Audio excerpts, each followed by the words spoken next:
Yo, what's up everybody? It's Drewberry and we're back with another custom card review. This time we're going to be talking about cards with the keyword turn in their text. Awesome submissions, awesome winners. I'm excited to get to it, but first we got the next challenge, and the next keyword is going to be deck. Now, I'm a little bit late on this video. Normally I try to get these out on Sundays, but I had a busy weekend. So this challenge has already started in the Berryverse. So you can jump in there, check out all the current submissions, and add your own if you want. You just gotta make sure it has the keyword deck in the text somewhere, and then it's gotta be the theme of a Marvel character, okay? How do you submit? Well, you join the Berryverse Discord in the link below. Let's go, jump in there. And then you can create a custom card using that link, and then you can post one submission in the weekly challenge channel. Please do try to only post one. If you want to put something new, then just go back and delete that old one. It'll help me out a bunch. The season pass winner is Rebel JC.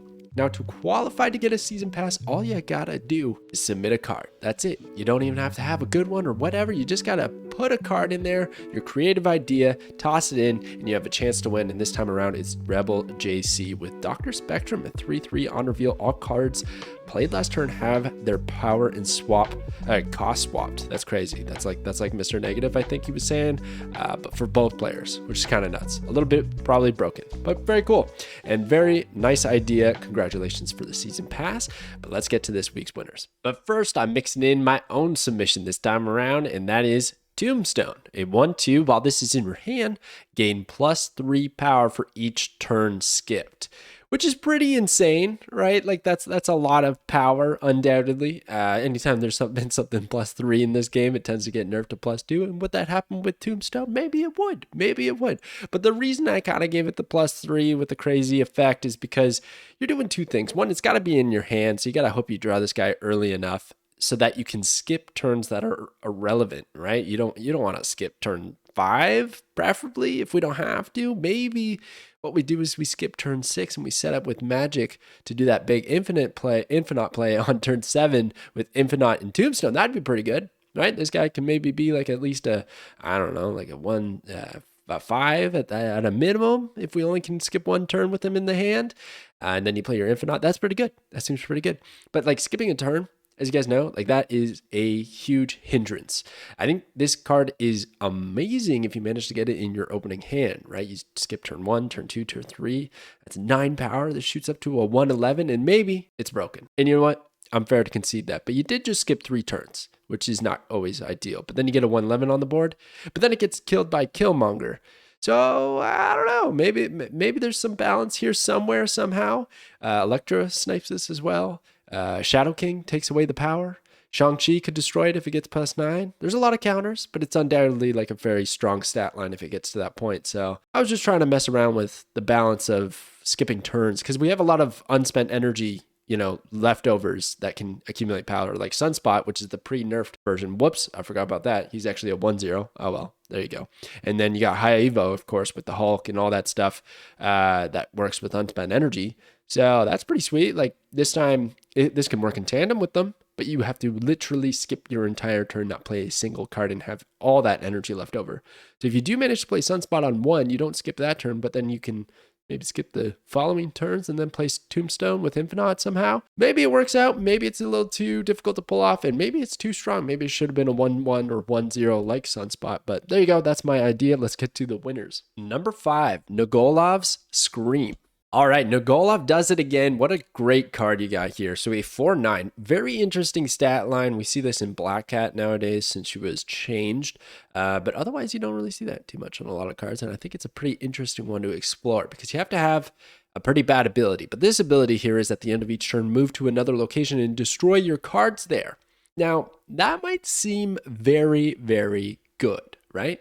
You run this in a destroy list, you want to destroy those cards, it's going to be great. But the problem is twofold. One, you don't know where this is going to move and destroy those cards. And maybe it's a spot where you really needed cards there. Sometimes you hit the Venom and you destroy a bunch of stuff, but then you need to like Arnim Zola the Venom, or you need to Taskmaster the Venom, or do something to follow up.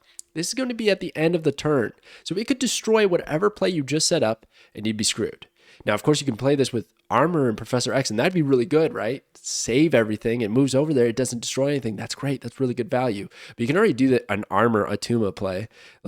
So that has slightly more power. So I don't see why you would necessarily go for that over the Armor Atuma line. But anyways, another thing that is a huge hindrance here is the fact that this could happen at the end of the game. The last turn 6, it could move and destroy stuff that maybe you really needed the power there. And yeah, maybe you hit that Wolverine, maybe you hit that Nova, maybe you hit that Nimrod, and it's going to be just amazing value over value over value.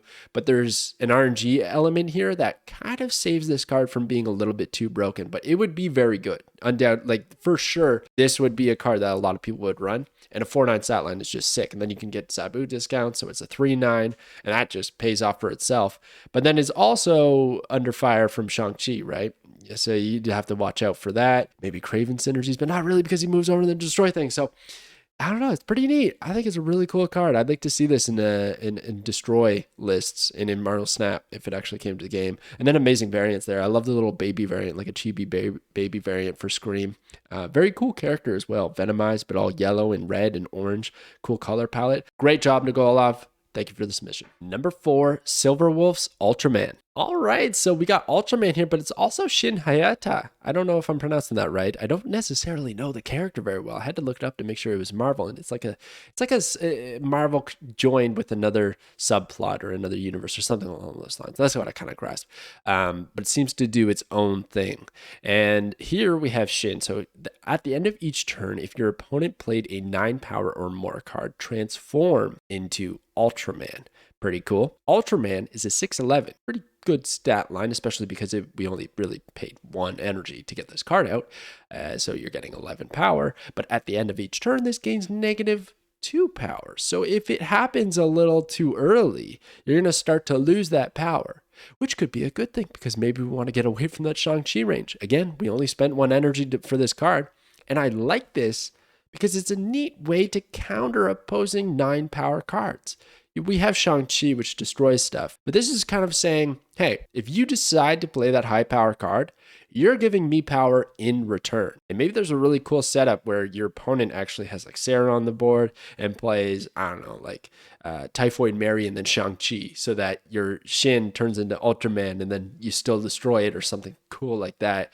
But I like just this looming threat of just having Shin on the board just in case you decide that you want to play a high-powered card, and my board is going to react to your play. I think that's really interesting. Very cool to see. And I also imagine this was dodge stuff like Shadow King because it transforms into a new card. The base power then becomes Ultraman's 11, which then starts to lose -2 power each turn. And also, you don't have a lot of control over this card. You're hoping your opponent plays that big thing. Otherwise, you're just playing a 1/2 and that's it, which makes it a little bit difficult for deck building because you'd think you could put like Luke Cage to avoid the negative power or anything like that. Maybe you want to cheat it out. Maybe you want to play it in like a Khazar Blue Marvel deck. Just like the backup is that it's a 1-drop and you get to buff it up. There's a lot of potential, but there's also a lot of awkwardness here that wouldn't always work out. But I like the idea that I wouldn't have to run Shang-Chi and worry about high power cards from my opponent's side of the board. And then there's other things like, what if your opponent plays Black Panther and then like Odin's it, and then it becomes beyond the 9 power threshold? I assume that wouldn't actually happen. I think it has to be played, right? So your opponent has to play a card from their hand. I don't think there's that many 9 power or more cards in Marvel Snap. At least probably in like the 20 range, 20 cards. They do get played, like America Chavez on the final turn. Block that. But yeah, you would kind of have to watch out. It'd be tough to deck build with, but it's a very cool card and very cool art. I love the like anime version at the bottom left there. Very cool. Thank you, Silverwolf, for the submission. Let's get to the next one. Number 3, Infernite's Nightmare. Oh man, Infernite. This looks so good. I love the Inkified version. I've seen a lot of Nightmares having done custom cards. It's a character that would be very fun to have in Marvel Snap, especially this variant in particular. This art is just amazing. But here we have Nightmare, and it's a 4/5. On the final turn of the game, cards in both players' hand and deck gain +3 power. But they also are going to cost 1 more. So it's kind of like Dream Dimension, right? It's a bit of a nightmare, though, for your opponent, because all of a sudden, if you play this on turn 5, maybe, on that turn 6, it's like reverse Sarah, right?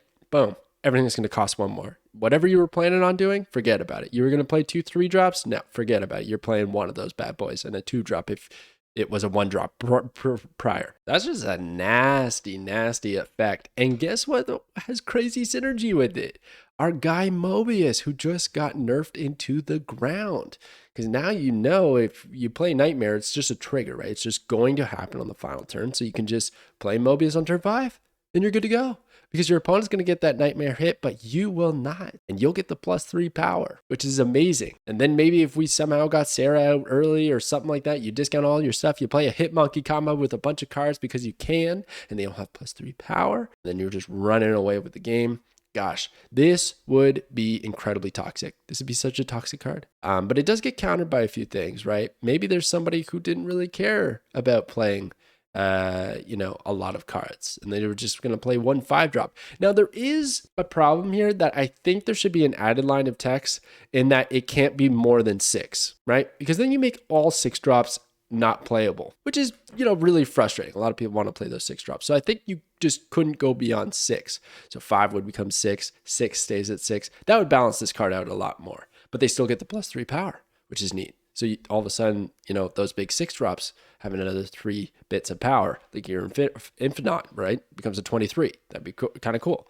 I think that would be a little bit healthier. But anyways, I still really like the idea of a trigger at the final turn of the game, but you set it up earlier. I think that's pretty neat. I wish that was explored a little bit more in Snap, because it's just kind of that looming threat or that game plan that's coming to fruition, and you have to plan accordingly because you kind of know it's happening sooner. Unfortunately, with a card like this, I think people would just play it close to the end of the game to surprise their opponents. Like Snap played Nightmare, and then turn 6, they have a heavy-handed hand. Heavy-handed hand. Whoa, that was a lot of words, but you know what I mean. That would be pretty frustrating. And then I got Blob there. I know people might not know about the data mines or upcoming cards, but if you know that would be crazy with Nightmare, because your deck is getting +3. So that would be just a lot of fun and probably broken. Very cool. But again, you can't really play a 6-drop. It becomes 7. So that's tough. But again, I think that line of text should be there. Anyways, there you go. Very cool, thought-provoking idea here with Nightmare and for a Night. Thank you. Let's get to number 2. Number 2 is Poison Wit's Sunfire. All right, so Sunfire is a 3/2. After each turn, destroy another card here with cost equal to your unspent energy. That is so cool, dude. This is such a neat idea. Creative application for unspent energy. I would love to see it. You would have to okay, so 1, this could happen to your cards. So if your opponent has a 2-drop on the other side and you choose to not spend 2 energy, and you have a 2-drop on your side as well, you're going to destroy both. That's how I understand it. It does say another card, so maybe it's only referring to 1, but sometimes when there's ties in Snap, it just means that both get smacked, right? I'm trying to think of like Rickety Bridge, I think is a location that kind of does that. So anyways, but I think it explicitly says plural. So maybe if it's a tie, it's going to be random. But the idea being that you can destroy your own things and you can destroy your opponents as well, depending on how much energy you choose to not spend, which is spicy. You play maybe Sunfire. I don't even know. You could play Sunfire on turn 5. You could even, let's use a crazier example. You play Sunfire on turn 6 and you pass the rest of your energy so that 3 energy, you snipe a 3 cost that they've had set up there. I don't know what would be a valuable enough 3 cost to snipe, but the idea is there. It'd be a kind of a neat way to win a match. Otherwise, you're kind of looking to just play Sunfire on turn 3 and then turn 4. I don't know. You just look at whatever you're faced up against on the other side, and you have to evaluate what you're willing to not spend, because you got to spend some energy at some point. This is only going to win you 1 location, possibly, should you choose to spend the correct amount of energy, or should I say not spend the correct amount of energy. So cool. This would be really fun, and this would be a high skill testing card for sure, because it'd be, it'd ruin your curve essentially if you try to soak out too much value out of the card. And then you might lose elsewhere. You might lose the entire game because you're just trying to destroy things. So very, very cool idea. I would love to see this in Marvel Snap, and I think extremely balanced. Of course, destroying something on the opposing side is very strong, but the sacrifice is there. The setup that it takes is there. So very great idea. Thank you, Poison Wit. Let's get to number 1. Number 1, Mighty's Marvel Boy. All right, so I have seen this type of card a lot. Not necessarily Marvel Boy, although I have seen the character, but this concept, and I want it in Snap so bad. It's such a good idea, and it's not game breaking, it's not too strong. So here we have it, and I think this is the most balanced version, by the way.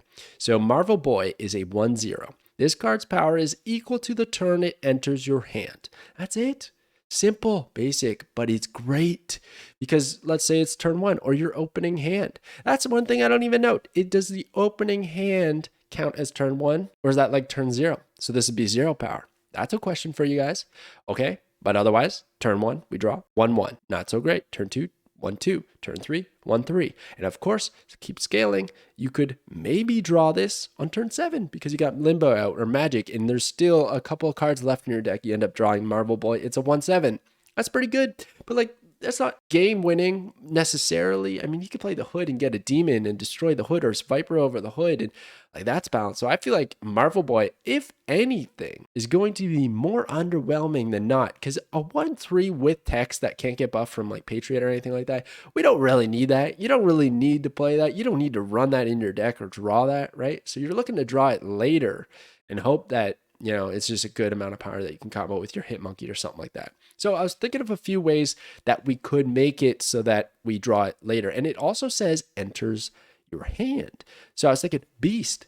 Beast pulls it back to the hand. So you played it as a 1/1. You beast it back to your hand. It comes back to your hand a second time. It changes. Again, mechanically, I don't know exactly how that would work, but that's how I envision it. Every time it comes into your hand, it'll just adjust its power because it's a trigger. It's a triggered event, and it's going to look to just reset. It's not like it loses its text after it has adjusted its power. So we beast it back to the hand. It's now a 0. Let's say it's turn 3 that we play the beast. It's a 0/3. That's really good. Or you look for like a turn 5 beast play, and then it's a 0/5. That's insane. And then Lockjaw. We throw it back into the deck so that we get it at a later turn. Pretty good. The only backfire with that is that you could actually get Marvel Boy out from the Lockjaw swap. That would suck. And then lastly, you could look at those cards like Quicksilver Domino to just make sure the best possible odds of drawing this card later.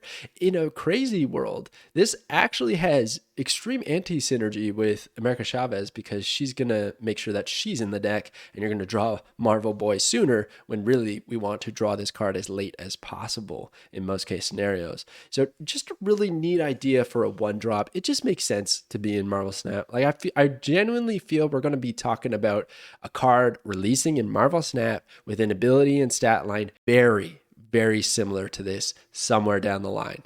I would give it like 6 months to a year. You can bookmark it. It happens. It happens with these custom cards. And this is one that I would put up there for consideration. Anyways, great submission to everyone.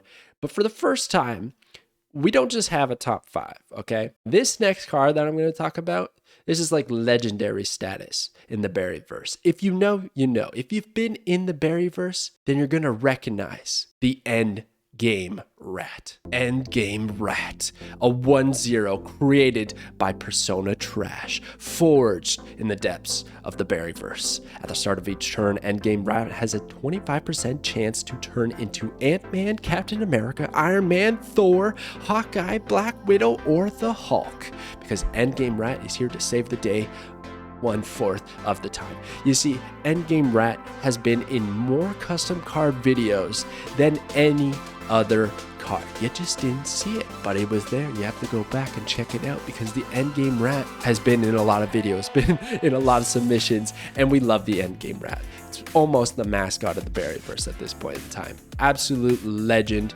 And check out all these animations. I'm going to have them roll right now, made by Persona Trash. Unbelievable work. I love the Endgame Rat. I need more of the Endgame Rat. I want the Endgame Rat in the game. Let's go. Endgame Rat for the win. Thank you so much for watching, everybody. I hope you enjoyed this video. Leave a like if you did enjoy it, and subscribe to the channel if you are not already subscribed. I greatly appreciate it. Thank you so much. Have a great night, and I'll catch you guys next time.